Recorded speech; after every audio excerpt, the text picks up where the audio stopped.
First question is about the present. And it's the works in the present seem to speak of what it is to see a moment, not just its rendering and its allusion to photographic dialogue, but to understand this potential dialogue from the fixity of the camera's position and its potential for serial investigation, a transversal of time, order, and the inevitable ways of seeing these occurrences. With its sort of quasi-cinematic device, could you possibly elaborate on your views of a momentary fragment for us? Totally long. Goodness, that's a wordy question. Yeah, something. That's cheating. Well, something momentary fragment. Yeah, that's about what I've got in my head too.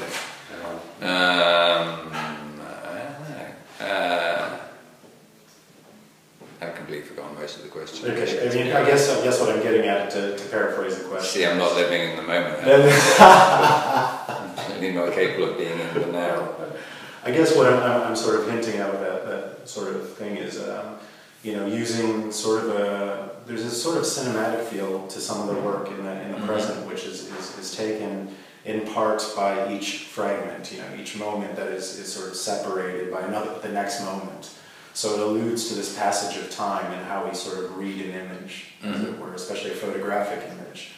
And I think we tend to think of photographic dialogue as one image, when everything that's around it cinematically offers such different information. So when I say momentary fragment, I'm interested in this idea how you use the camera from different moments to more elaborate on a longer position of what a moment actually is in photographic terms. And do you feel that's something that is inherent in the work? I mean, is that part of what your reach is for the present? It was definitely a part of the what intrigued me, the interrogation of that. David Chandler just sent me an interesting article from the New Scientist recently on how we, as sentient beings, how we define the now, the present, the moment. And I would recommend someone to read that article, but it basically it seems that we have a now of 2 to 3 seconds, and that is our ongoing time. Is 2, 3, maybe 4 seconds is what we define now, because obviously any now immediately becomes past. But for us to process, for our neurological brain functions, our senses to process it, it lasts about 2 to 3 seconds, and that's very interesting because that is usually the interval of time, anything from sort of 1 second to 3 seconds in most of the images in the present, which we're trying to discuss. What is the present? What is the now? What is our awareness of it in that way? The film side of the question you're getting at, the cinematic side of that. I guess you could ask that about shimmer as well. Could or would ask that about shimmer as well. And so it was sort of an ongoing investigation of that. And I've said this before, but it partly has become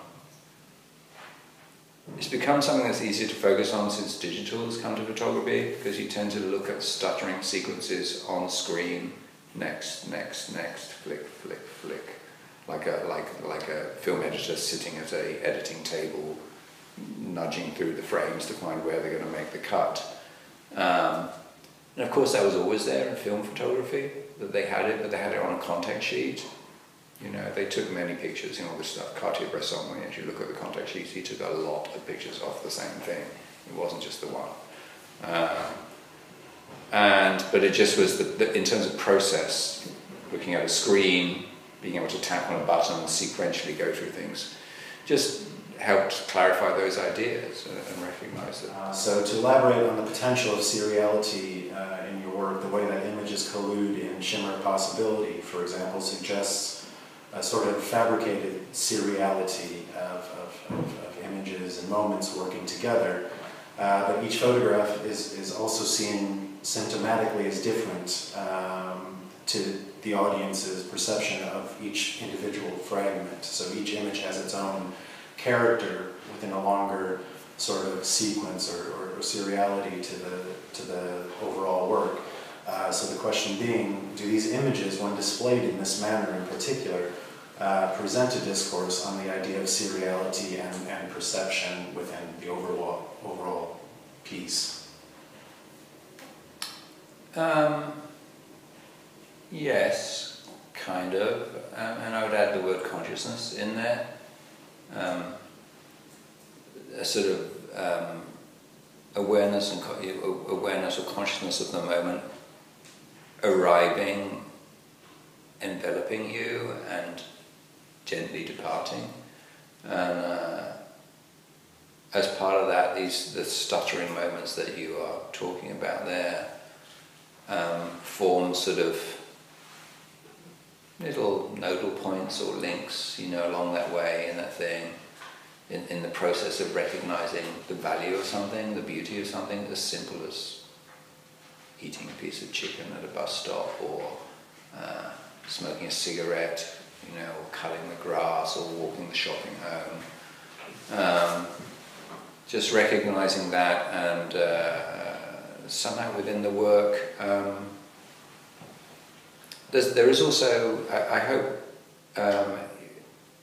a sort of instructive quality to it, if that, in the sense of, by defining and photographing those moments of awareness, those little points, looking at someone's hands, looking at their feet, looking at the road in front of them, back to their face again, you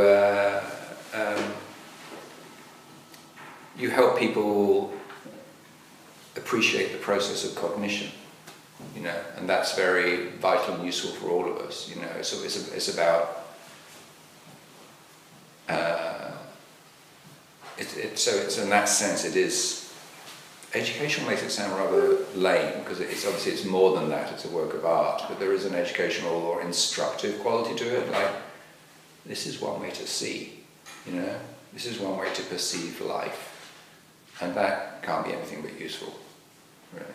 Absolutely. I think within this, talking about photographic dialogue, I don't see, I know it's sometimes difficult to get outside of the medium when you talk about these things, but photography, for me, by and large, has always had this sort of, the fixity of being a singular image. And when you start stressing past that, again, that maybe a stuttering moment thing, where you're seeing the different, maybe that's more what I mean by cinematic, seeing different angles occur or different focus points.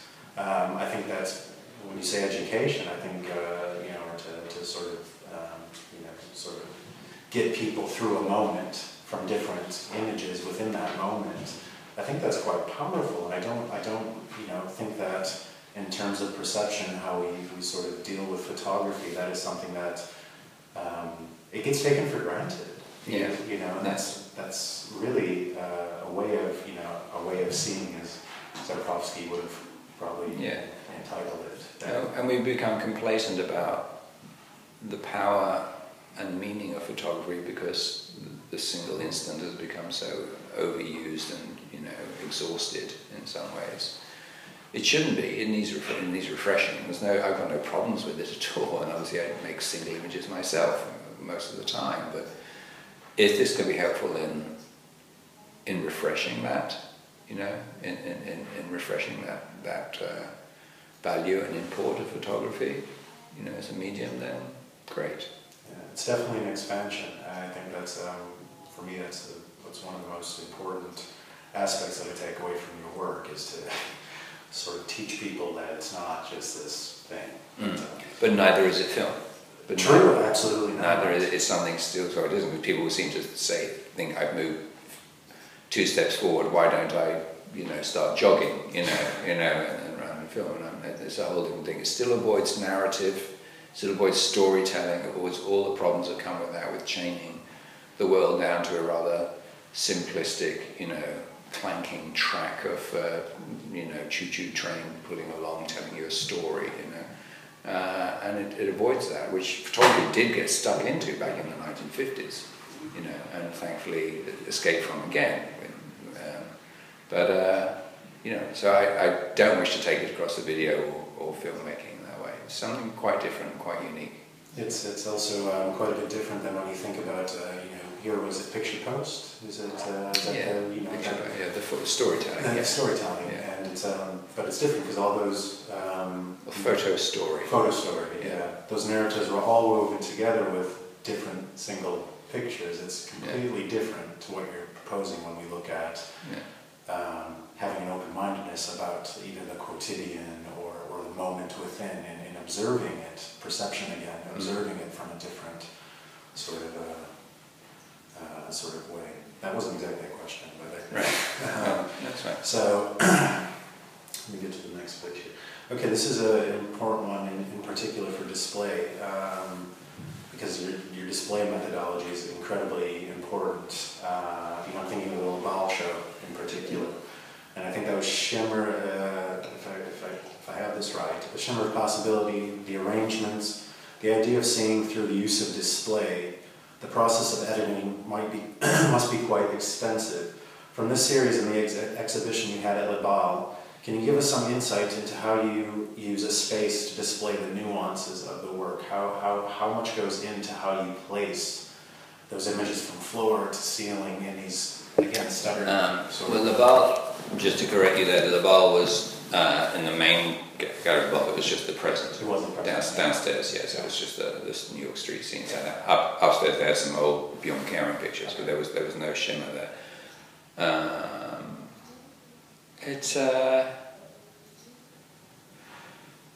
I created a framework of rules for myself. Obviously the diptychs, are sequenced according to chronological time, very straightforwardly, in the Western linear reading of left to right.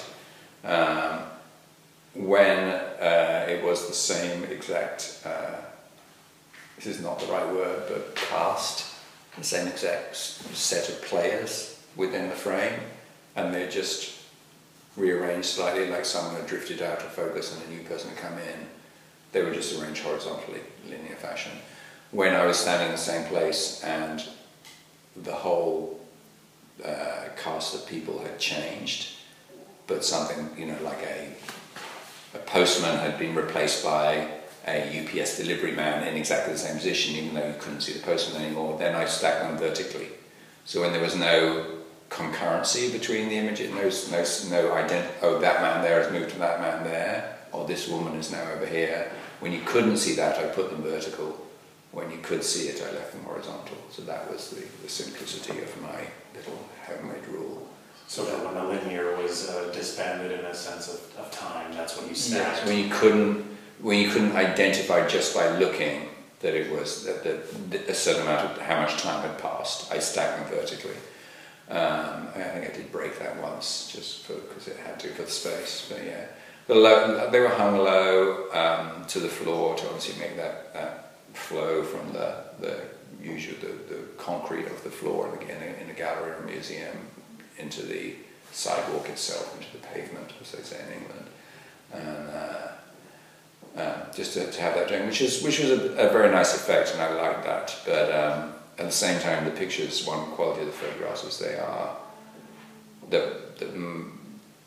sort of got a bit marginalised, was their very sharp medium format digital pictures on the hoof, so they sort of achieved this quality of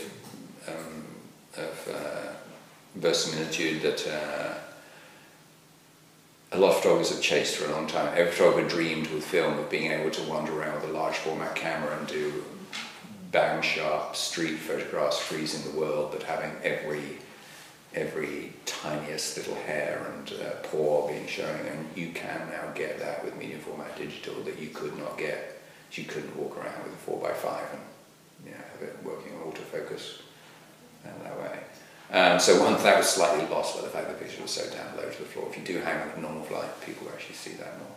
Anyway, that's a nerdy thing. Do you think with that's an interesting point that I hadn't really picked up on terms of maybe this is kind of a banal question of tech or something, but the sort of what we have now for technology when you're explaining, the hairs on the face, sort of standing out in a picture with medium format digital. Have we kind of, in terms of optics or perception, potentially entered into this sort of hyper reality of looking at images when we don't see that way You know, we don't, when we just look at a scene, we don't see like that.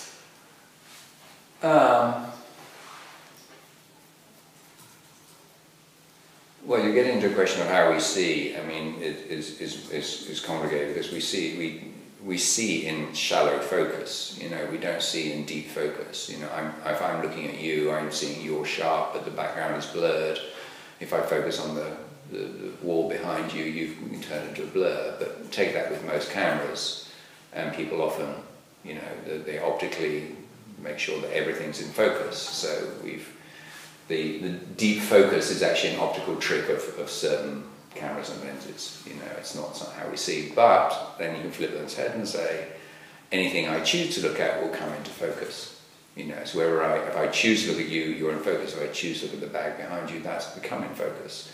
So a photograph where everything is in focus is actually equally valid, you could argue, that way.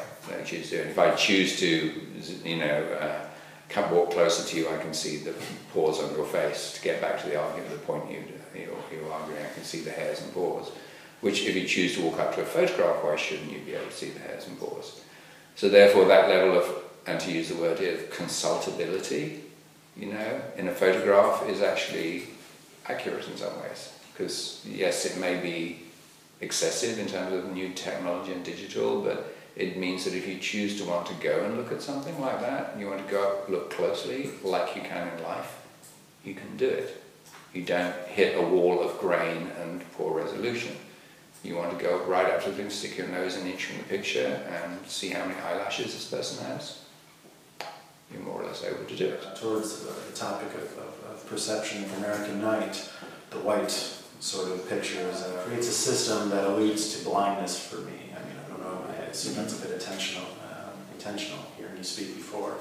There's an opacity of human sight, you know, sort of milky iris, a blindness, which is, if maybe the understanding of which in terms of American socio-political economics, deals with the idea of the blind eye, which in America in particular treats the disparity of classes in a very particularly American way.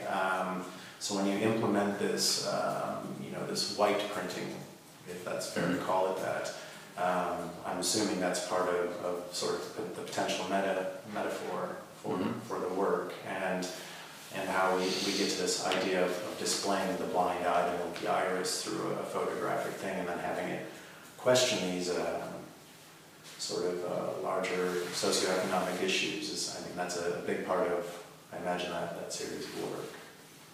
Yeah.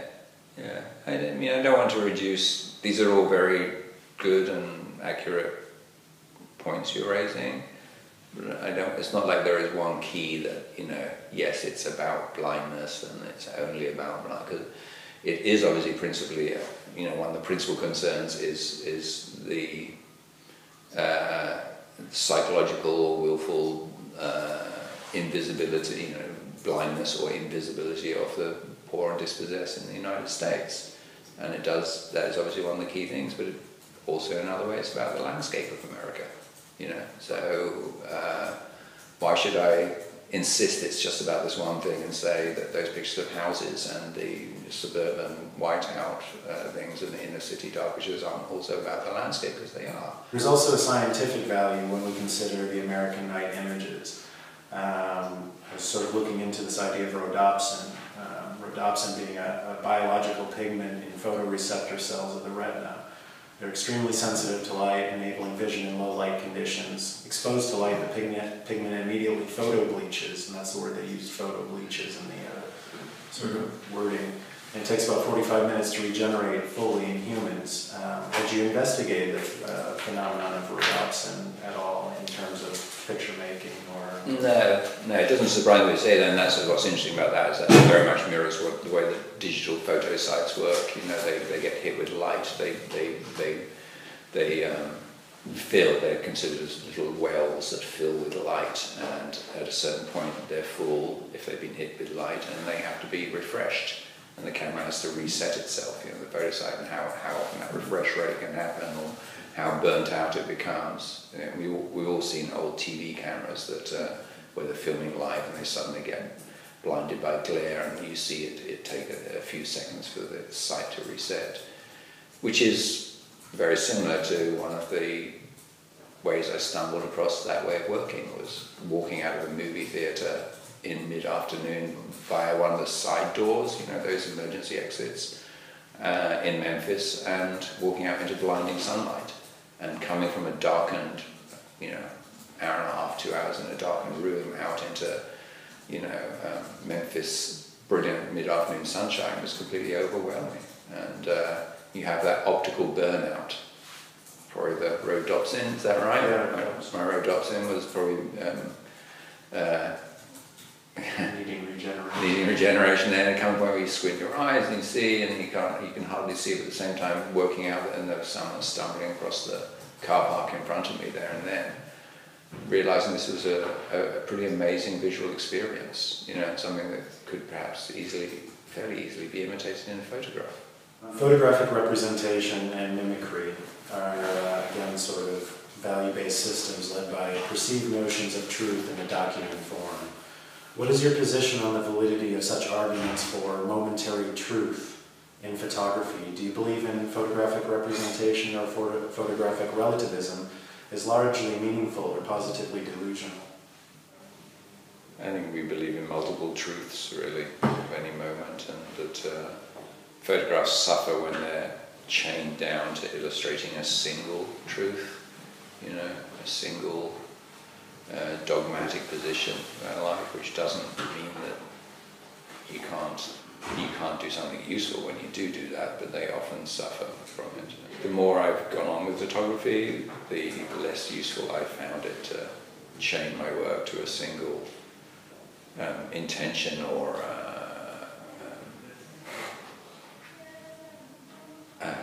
value that I've set up and maintained, you know, in that way. So the photography that interests me, which I struggle to make myself, it does have multiple readings and multiple truths within it, you know, and it grows. And I've been around long enough to know that I look back at work which I thought was about one thing and it's become about another, you know, or another quality of it. The beyond caring pictures, which are probably the most dogmatic ones I did of unemployment offices in England during the time of Mrs. Thatcher, seemed to be about one single thing, and now they've almost become about, they've become about multiple other things. They've become about that era, not only about unemployment at that exact time, but about that era, about the 1980s. They've become historical artifacts rather than an angry screed against Thatcherism and unemployment.